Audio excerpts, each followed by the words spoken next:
sembahyang saitulah banyaknya ikam mendapat pahala. Nah, kalau kita kadang mengerti itu, lalu kita membaiki sembahyang kita dengan tujuan supaya orang meniru kayak kita.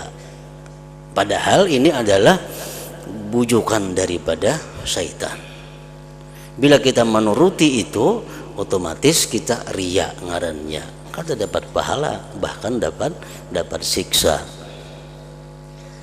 Nah, bersedekah contohnya. Begitu orang banyak, syaitan membisiki hati kita. Ikam jaka bersedekah.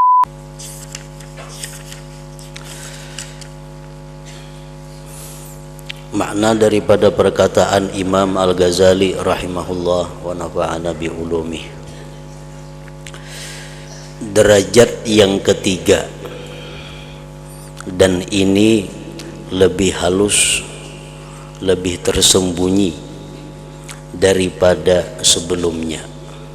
Derajat pertama dan yang kedua. Sebagaimana kita mengetahui, syaitan selalu berusaha ingin merusak ibadah kita dengan jalan riya. Dengan demikian, ibadah yang kita lakukan itu bukan hanya tidak mendapatkan pahala, tetapi bahkan mendatangkan dosa kepada yang melakukan ibadah itu. Ada beberapa macam tingkatan daripada godaan-godaan syaitan untuk mendatangkan riya di dalam ibadah kita. Dari mulai yang terang-terangan sampai mulai yang samar sampai kepada yang sangat samar. Walhasil ibadah yang dilakukan itu menjadi rusak. Dalam derajat yang pertama terdahulu disebutkan contohnya kita sembahyang. Tiba-tiba begitu sembahyang datang sekelompok manusia. Di tengah-tengah kita sembahyang datang kelompok manusia. Lalu syaitan membisiki dalam hati kita, ujar syaitan, ikam baik-baik sembahyang, husuk-husuk sembahyang. Tuh orang banyak datangan. Amun ikam kada husuk sembahyang, amun ikam baancap-ancap sembahyang, kayaknya ikam dipadahakannya orang nang kada baik. Nah, ini bujukan syaitan yang terang-terangan, dan itu kasar. Orang-orang yang sedikit punya ilmu sudah bisa menolak godaan syaitan seperti itu, karena jelas kalau kita merubah gaya sembahyang kita menjadi lebih baik karena kedatangan orang banyak, itu jelas sudah riya. Nah, demikian pula kita bandingkan dengan sedekah umpamanya. Kita bersedekah, waktu kita saurangan kada terbuka-buka hendak membuat duit kecilingan masjid. Nah, begitu orang datangan, orang banyak, lalu syaitan menggeritik di dalam hati kita, tuh ambil duit di kantong 100.000. Orang banyak melihat, masukkan dalam cilingan. Jadi ikam dipadahkan orang pemurah kaina sosial. Nah, ambil 100.000 masukkan ke cilingan. Padahal sing lawasan tadi seorangan di masjid kada terbuka-buka macam itu pikiran. Nah, begitu orang datangan membuat kacilingan 100.000. Nah, ini jelas godaan syaitan seperti itu adalah riya. Bukan hanya menggugurkan pahala, tetapi mendapatkan siksa dan azab dari Allah. Nah, itu jelas. Yang derajat kedua agak samar sedikit. Ini orang-orang yang baru-baru atau hanyar-hanyar menuntut ilmu, bisa kada bisa menanggapinya, bisa kada bisa menolaknya. Kita sembahyang, di tengah-tengah sembahyang atau di tengah-tengah beribadah datang sekelompok orang. Syaitan membisiki hati kita. Jadi syaitan tuh orang banyak datangan, ikam baiki pangbacaan itu, baiki rukuk, baiki sujud, supaya sembahyang ikam itu sempurna. Bila sembahyang ikam sempurna, kayaknya orang melihat baiknya sembahyang itu. Nah, lalu orang kena mengikuti kayak ikam sembahyang baik. Bila orang mengikuti ikam sembahyang ikam baik, itu ikam dapat juga pahalanya. Dapat ikam pahalanya. 10 nang mengikuti ikam karena ikam sembahyang baik, 10 ikam dapat pahala. 20 nang mengikuti, 20 ikam dapat pahala. Nah, jadi baiki sembahyang ikam tuh. Nah, ini agak halus godaan syaitan daripada yang pertama tadi. Dengan dalih kebaikan, dengan alasan kebaikan. Karena kira syaitan kalau inya menuruti ikam sembahyang nang baik itu ikam dapat pahala, ditiru orang. Berapa nang meniru ikam pahala, nang meniru sembahyang, saitulah banyaknya ikam dapat pahala. Nah, kalau kita kadang mengerti itu, lalu kita membaiki sembahyang kita dengan tujuan supaya orang meniru kayak kita. Padahal ini adalah bujukan daripada syaitan. Bila kita menuruti itu, otomatis kita riya ngarannya. Kita dapat pahala, bahkan dapat siksa. Nah, bersedekah contohnya. Begitu orang banyak, syaitan membisiki hati kita. Ikam jaka bersedekah. Itu orang banyak. Bila ikam bersedekah, orang melihat, orang umpat dia menuruti ikam. Orang terbuka hati menuruti ikam karena ikam menghuluakan bersedekah. Berapa nang umpat bersedekah mengiringi ikam dapat juga pahalanya sebanyak itu. Nah, lalu bersedekahlah kita karena tergiur tadi. Padahal itu merupakan bujukan daripada syaitan. Bujukan daripada syaitan, sehingga sedekah tadi kada berguna. Nah, itu sudah mulai agak samar. Derajat yang ketiga, nah, dan ini lebih halus lagi daripada sebelumnya.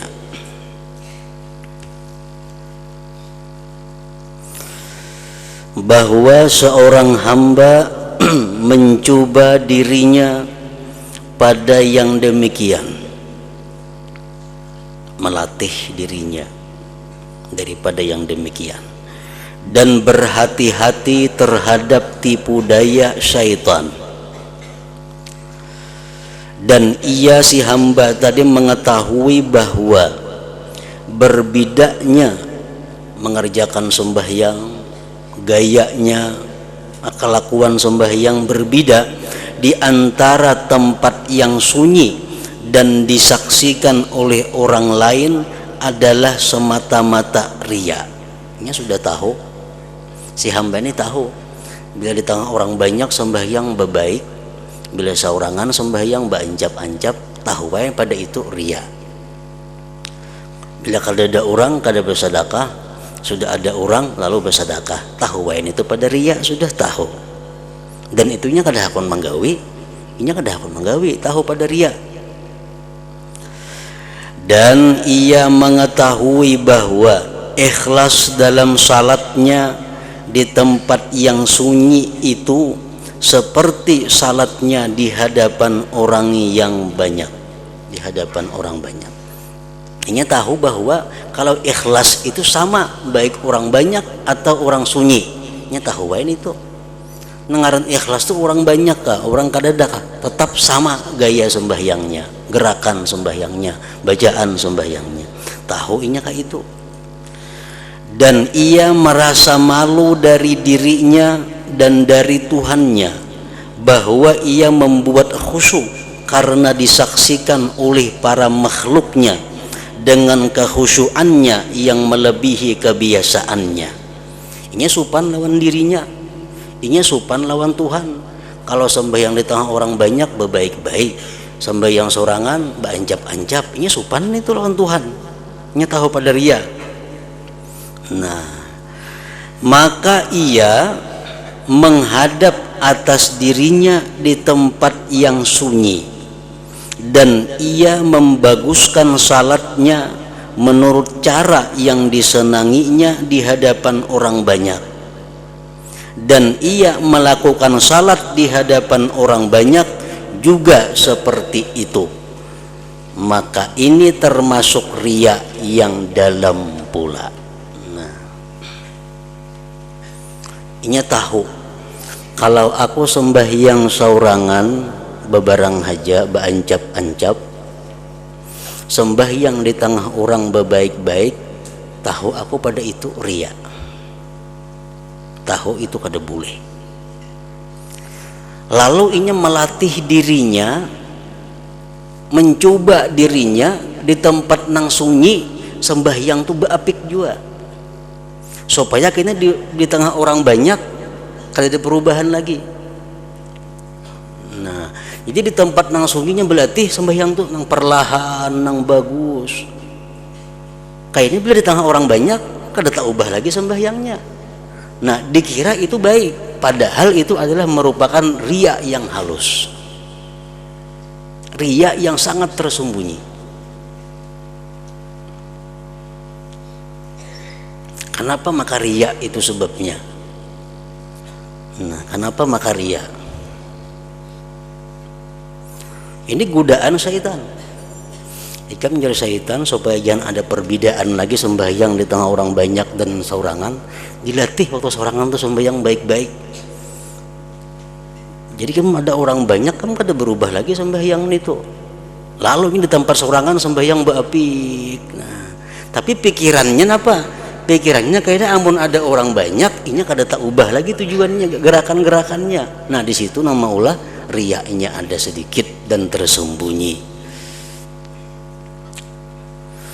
Alasannya karena ia membaguskan salatnya di tempat yang sunyi agar salatnya bagus di hadapan orang banyak. Itu alasannya. Maka ia tidak membedakan di antara keduanya. Maka perhatiannya di tempat yang sunyi dan orang yang banyak adalah kepada makhluk, bukan kepada Allah Subhanahu wa ta'ala. Jadi sembahyang nang bagus-bagus di tempat nang sunyi ini tujuannya apa? Tujuannya supaya kita di tengah orang banyaknya kada merubah lagi. Karena anggapannya kalau berubah riya, kalau sudah sama kada riya lagi. Padahal tujuannya sebenarnya di tempat nang sunyi, baik di tempat orang banyak, tujuannya adalah makhluk sebenarnya, bukan karena Allah Subhanahu wa ta'ala.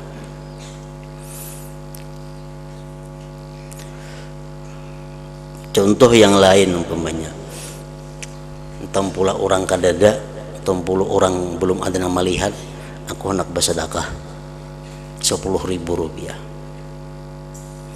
Nah, tujuannya apa? Supaya kayaknya aku bila ada orang banyak, aku bersedekah, aku kadada lagi perbedaan antara ada orang lawan kadada orang, sama pada 10.000. Jadi kulatih dulu diriku bila kadada orang juga pun tetap 10.000 juga, ada orang 10.000 juga. Nah, bila macam itu cara kita melakukan ibadah, itu riya yang sangat tersembunyi, riya yang sangat dalam.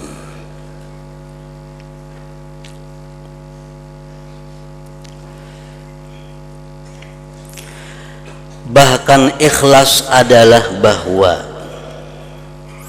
penyaksian binatang dan penyaksian makhluk terhadap salatnya itu adalah atas satu cara. Itu ngaran ikhlas. Nang dihadapinya nih hayam kah, manusia kah, kuda kah, batu kah, sama sembahyangnya. Nah, itu ngaran ikhlas. Maka seolah-olah diri orang ini tidak membolehkan menjelikkan salat di hadapan manusia. Kemudian ia malu dari dirinya bahwa ia dalam rupa orang-orang yang riya, dan ia menyangka bahwa demikian itu hilang dengan bahwa salatnya sama di tempat yang sunyi dan di hadapan orang banyak. Itu sangkaannya. Alangkah jauh demikian. Nah, itu bisikan syaitan. Kalau kita sembahyang sorangan Ba'ancap, sembahyang di tengah orang banyak, bagus, jelas sudah ria. Tahu sudah kita itu, karena ada perhatian kepada makhluk ngarannya. Lalu syaitan membisiki kepada kita, ujar syaitan, pak ikam dilatih sembahyang sorangan tuh nang perlahan juga. Jadi ikam tuh ada lagi perbedaan antar di hadapan makhluk kah, di hadapan kadada makhluk kah, karena ikam sudah berlatih. Nah jadi latihan tuh gunanya apa? Untuk menghadapi makhluk kayaknya supaya ada perbedaan lagi, bukan karena Allah. Nah itu yang dikatakan ria yang sangat tersembunyi itu.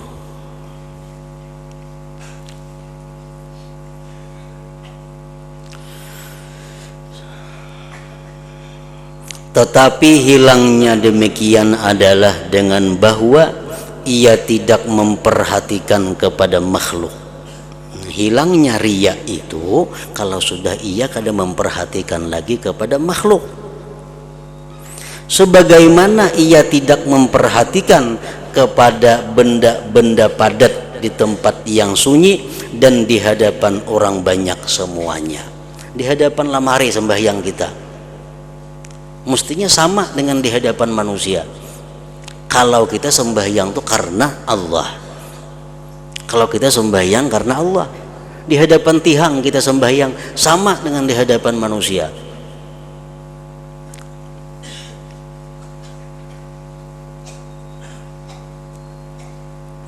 Dan ini termasuk orang yang disibukkan cita-citanya dengan makhluk di tempat yang ramai dan di tempat yang sunyi semuanya, dan ini termasuk tipu daya syaitan yang tersembunyi.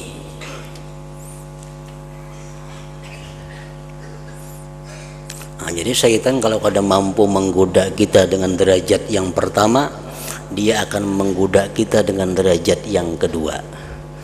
Derajat yang kedua kita masih bisa menolak syaitan, digudanya pulang kita dengan derajat yang ketiga tadi, yang semakin samar keriaannya itu, padahal ria.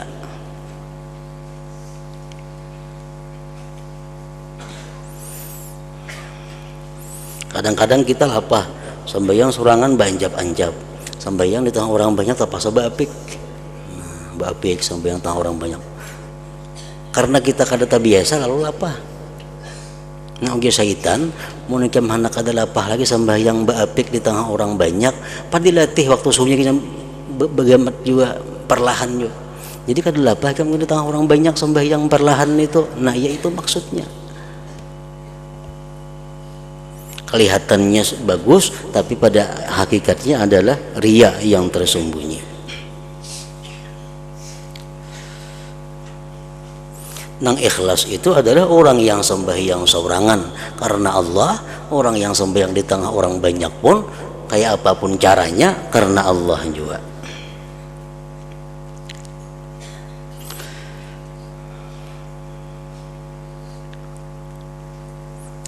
Baca Yasin bila seorangan banjak di tengah orang banyak perlahan karena didengarkan orang.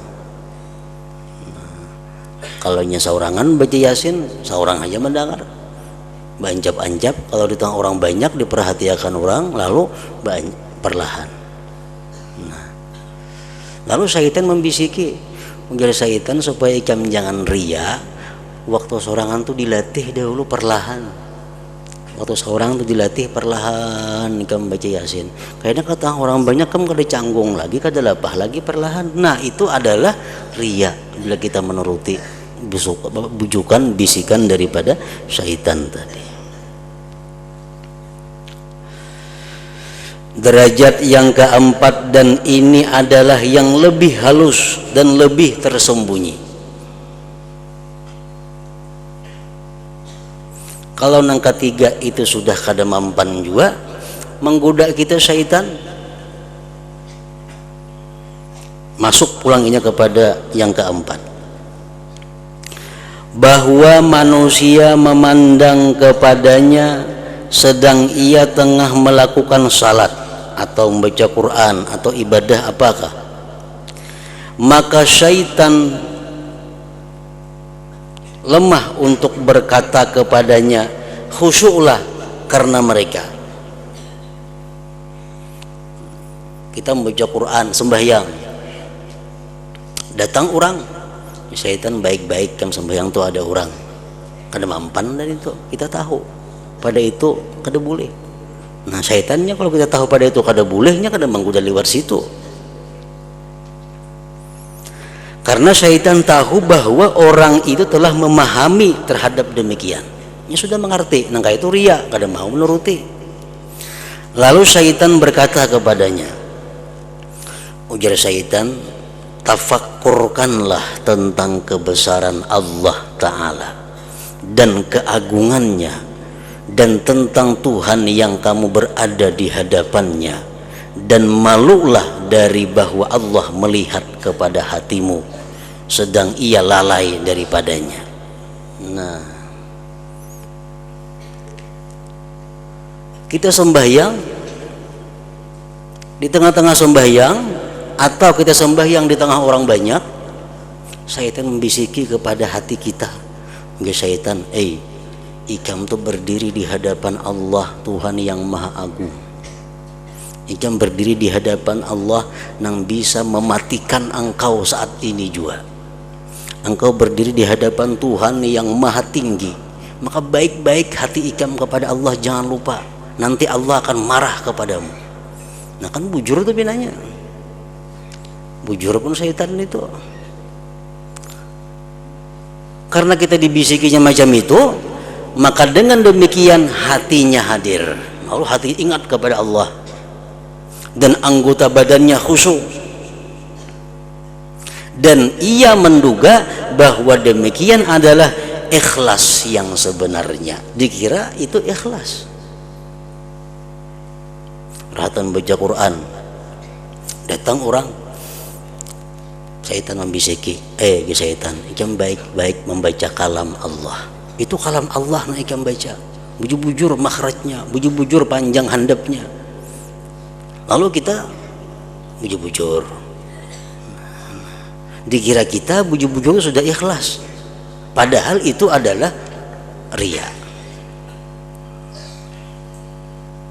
Padahal itu adalah tipu daya dan penipu yang sebenarnya.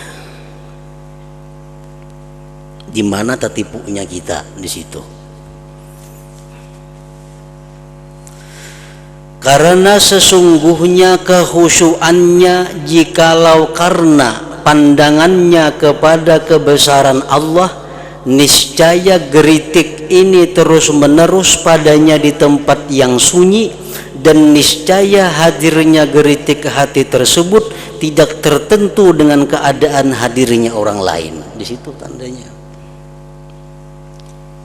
Jakanya kita bujur-bujur ikhlas di tempat nang sunyi pun kita merasakan bahwa kita berdiri di hadapan Allah. Kita berdiri di hadapan yang Maha Agung, yang Maha segala-galanya. Jakanya kita ikhlas di tempat sunyi pun hadir hati kita ke hadapan Allah. Tapi di tempat sunyi kenapa kada hadir macam itu? Kada ada bisikan nang ikam berdiri di hadapan Allah, ikam berdiri di hadapan Tuhan yang Maha. Kenapa kada hadir bisikan itu di tempat nang sunyi? Bila tengah orang banyak hadir bisikan nang macam itu. Nah berarti bisikan itu daripada syaitan. Jakanya bujur-bujur ikhlas, niscaya geritik ini terus menerus padanya di tempat yang sunyi, dan niscaya hadirnya geritik hati tersebut tidak tertentu dengan keadaan hadirnya orang lain. Baca Quran di tengah orang banyak, hati kita ada bisikan, nah yang baca itu kalam Allah, hati-hati, bujurakan makhrajnya, bujurakan panjang handapnya itu kalam Allah, nah yang baca turut ya, nah perlahan baca. Kayaknya di tempat nang sunyi saurangan, kenapa geritik hati itu kada hadir nang madahkan bahwa itu kalam Allah, hati-hati, kenapa? Berarti itu daripada syaitan. Jakanya kita ikhlas walaupun kita di tempat nang sunyi, tetap kita baca itu adalah kalam Allah. Nang kita baca ini kalam yang Maha Agung, tetap kita hati-hati panjang handap dan makhrajnya itu. Nah di waktu sendiri kada hadir geritik hati seperti itu, di tengah orang banyak hanyar timbul, berarti itu daripada syaitan. menunjukkan bahwa ibadah kita kada ikhlas lagi. Nah, ini yang paling halus di antara godaan atau bujukan syaitan untuk merusak ibadah kita.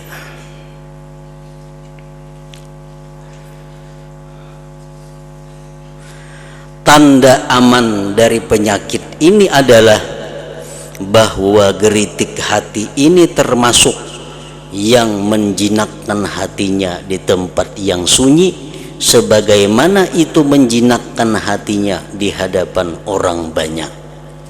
Dan hadirnya orang lain tidak menjadi sebab hadirnya geritik hati, sebagaimana hadirnya binatang tidak menjadi sebab.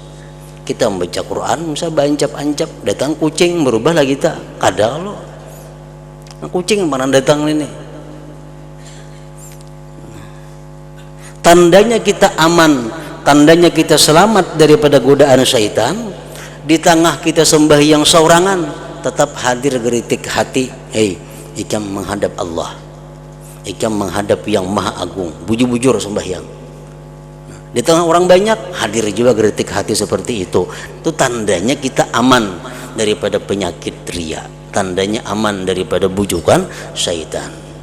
Nah, kalau di waktu sorangan kada hadir pepadah-pepadah geritik macam itu, di tengah orang banyak hanyar timbul geritik hati macam itu, tandanya kita ada penyakit, ada syaitan yang merusak ibadah kita.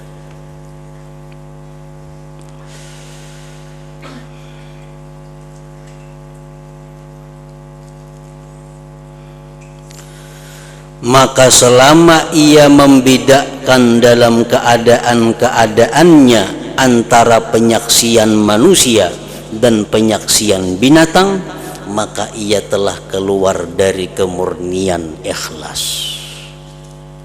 Selama kita masih membedakan antara pandangan binatang dan pandangan manusia kepada kita dalam melakukan ibadah, berarti kita masih keluar dari kemurnian ikhlas, belum ikhlas sepenuhnya. Artinya menguturi batinnya dengan syirik yang tersembunyi dari riya itu.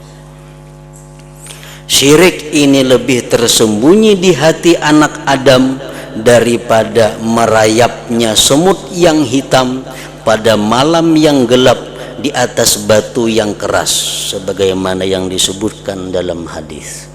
Samut halus, samut tuh halus, samutnya hirang pulang di malam nang sangat kadap, merayap di batu nang hirang, batunya hirang, samutnya hirang, malamnya kadap.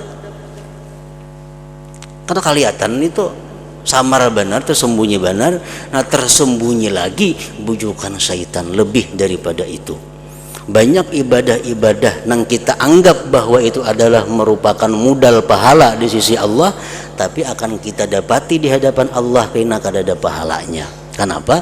Karena kita kadang menyadari bahwa ibadah-ibadah yang kita lakukan itu dirusak oleh bujukan-bujukan syaitan tadi.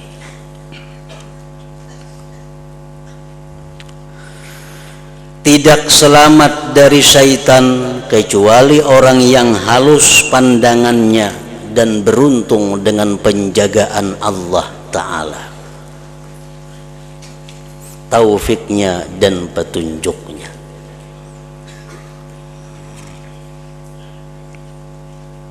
Kada bisa selamat daripada godaan syaitan. Nang kita digudanya dengan 4 kali godaan itu, sekali kada lulus, godaan nang kedua, nang ketiga, nang keempat. Nah, itu kada akan bisa lulus kita kecuali kita punya pandangan yang sangat tajam dan penjagaan dari Allah, taufik dan hidayahnya. Kalau tidak, maka syaitan itu tidak meninggalkan orang-orang yang rajin ibadah kepada Allah Ta'ala. Ia syaitan tidak lalai dari mereka sekejap pun, sehingga membawa mereka kepada riya pada setiap gerakan dari gerakan-gerakan.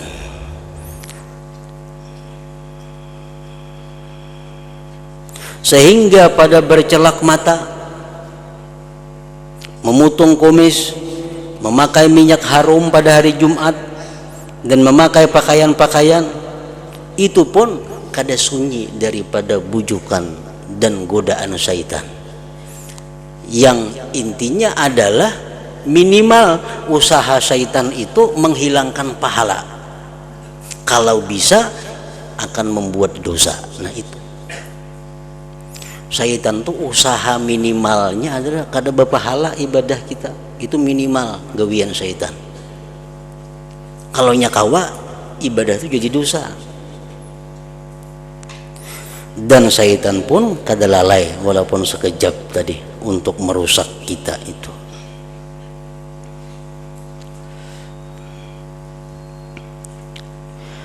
Sesungguhnya ini adalah perbuatan-perbuatan sunat pada waktu-waktu tertentu. Nah, minyak harum sunat hendak sembahyang Jumat, sunat berminyak harum. Tapi karena dibujuk oleh syaitan, dirusak oleh syaitan, jadi kada sunat lagi, pahalanya kada ada, bahkan bisa jadi dosa.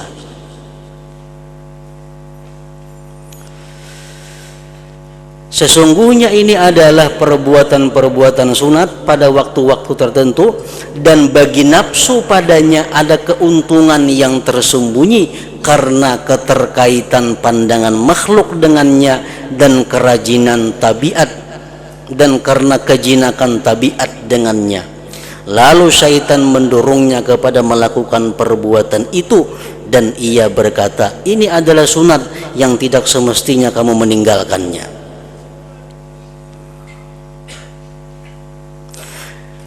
Berminyak harum hari Jumat itu adalah sunat sebenarnya, dan itu sesuai lawan kehendak kita. Kita katuju yang harum-harum sesuai dengan tabiat kita.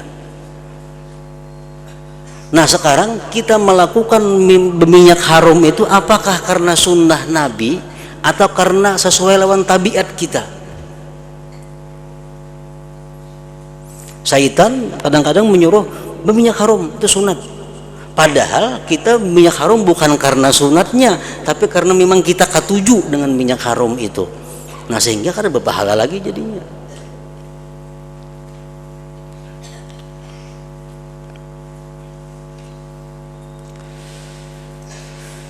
Dan adalah dorongan hati secara batin baginya karena nafsu syahwatnya yang tersembunyi, atau bercampur dengannya dengan campuran yang mengeluarkannya dari batas ikhlas disebabkannya. Tandanya bahwa kita berminyak harum itu bukan semata-mata karena Allah. Allah Subhanahu wa ta'ala melalui Rasulullah dalam hadis-hadis Rasulullah menguraikan bahwa hendak ke masjid itu sunat berminyak harum. Allah kadang menentukan minyak harum Hajar Aswad, kada ada dalam hadis. Minyak harum sedap malam, kada ada. Itu hanya selera kita. Nah, kadang-kadang kita mencari bau minyak harum itu yang sesuai dengan keinginan kita, yang sesuai dengan nafsu kita, sehingga kita pakai minyak harum hari Jumat itu bukan hanya karena Allah, tapi karena kita katuju. Nah, bercampur artinya ikhlas dengan katujunya nafsu kita. Ada berpahala lagi, karena sudah bercampur dengan karena Allah dan katujunya kita. Atau bercampur dengannya dengan campuran yang mengeluarkannya dari batas ikhlas disebabkannya. Dan apa yang tidak selamat dari penyakit-penyakit ini semua, maka itu tidak ikhlas ngarannya. Nang kada selamat dari penyakit-penyakit itu tidak ikhlas.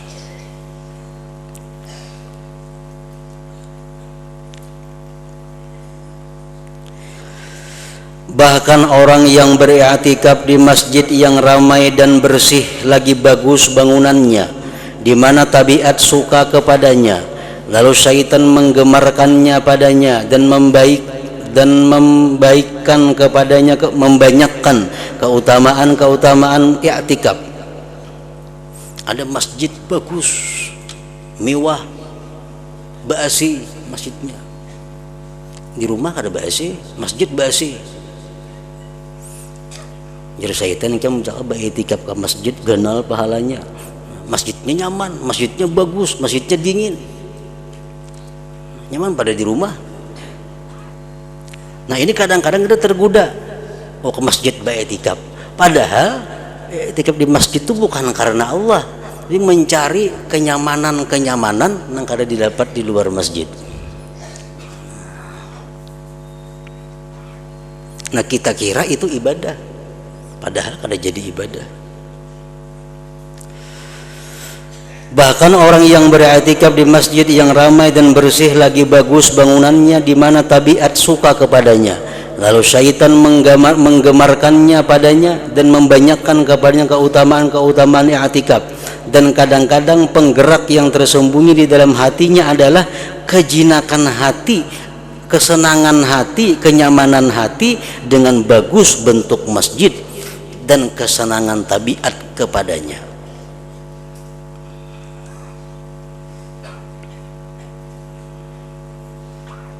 Padahalnya iktikaf itu bukan mencari pahala, ianya semata-mata untuk memandang kehebatan masjid itu, kemewahan masjid itu, kenyamanan di masjid itu. Dan demikian itu menjadi jelas kepada kecenderungannya kepada salah satu dari dua masjid atau salah satu dari dua tempat, apabila salah satunya itu lebih bagus daripada yang lain. Dulu masjid lagi buruk, lagi panas, kada terbuka-buka hati nak iktikaf. Sekali masjid dirumbak, dirihab bagus, indah, mewah, bedingin, basi, tang pinarajin iktikaf. Oh berarti orang ini kada karena Allah durungan iktikafnya.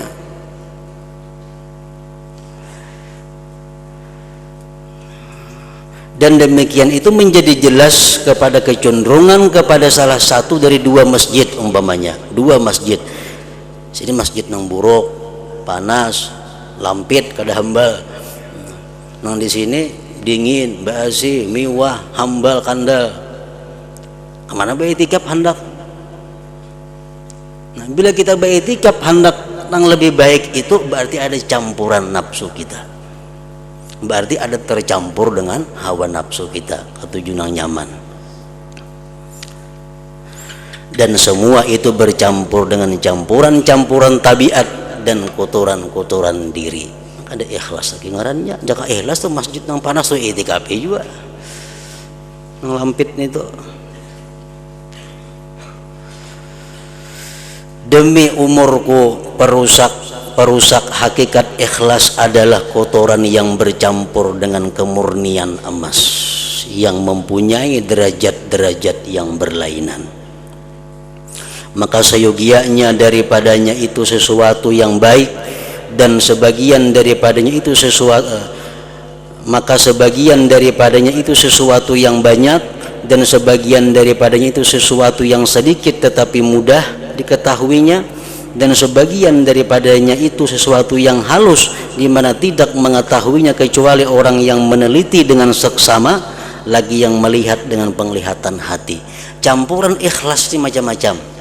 Ada yang banyak dan jelas kelihatan campurannya, ada yang banyak namun tersembunyi, ada yang sedikit dan tersembunyi.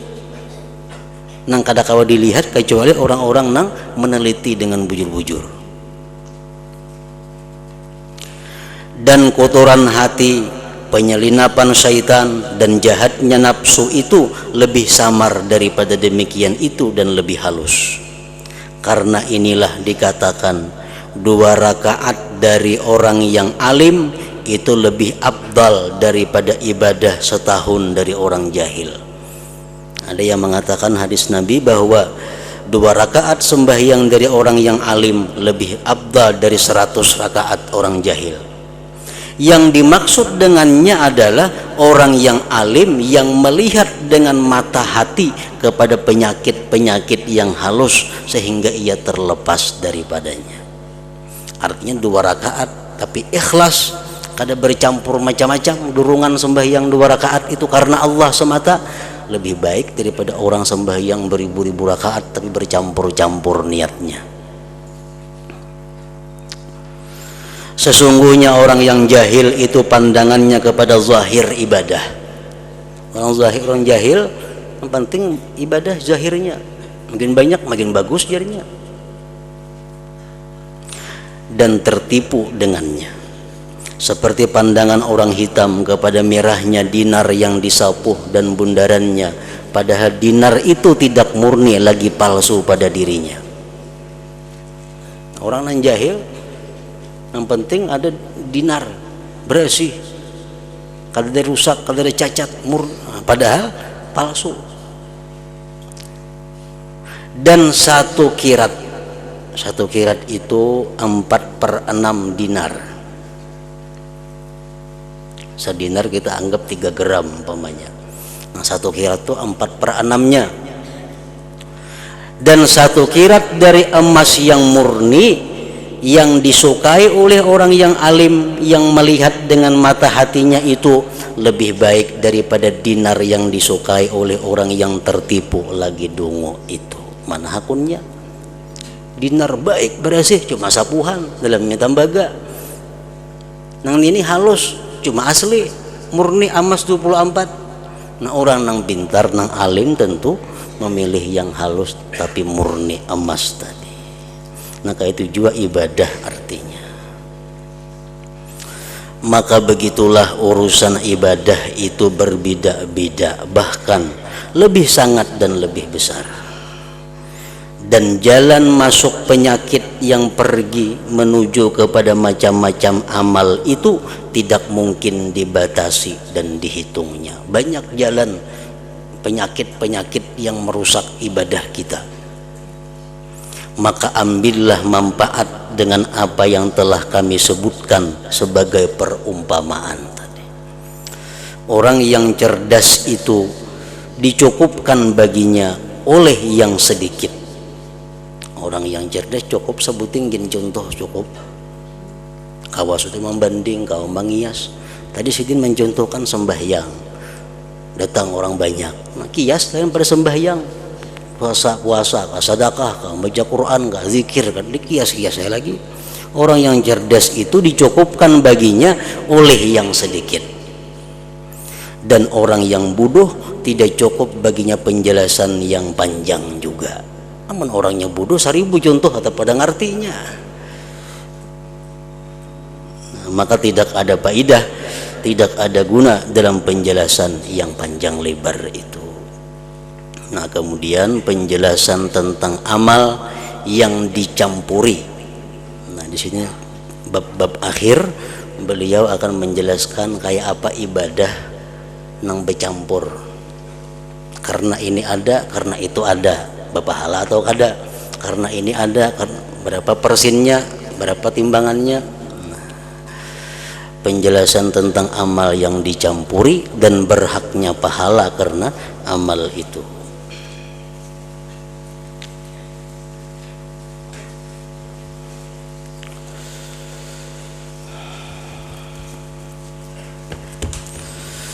Afdalu dzikri fa'alam annahu la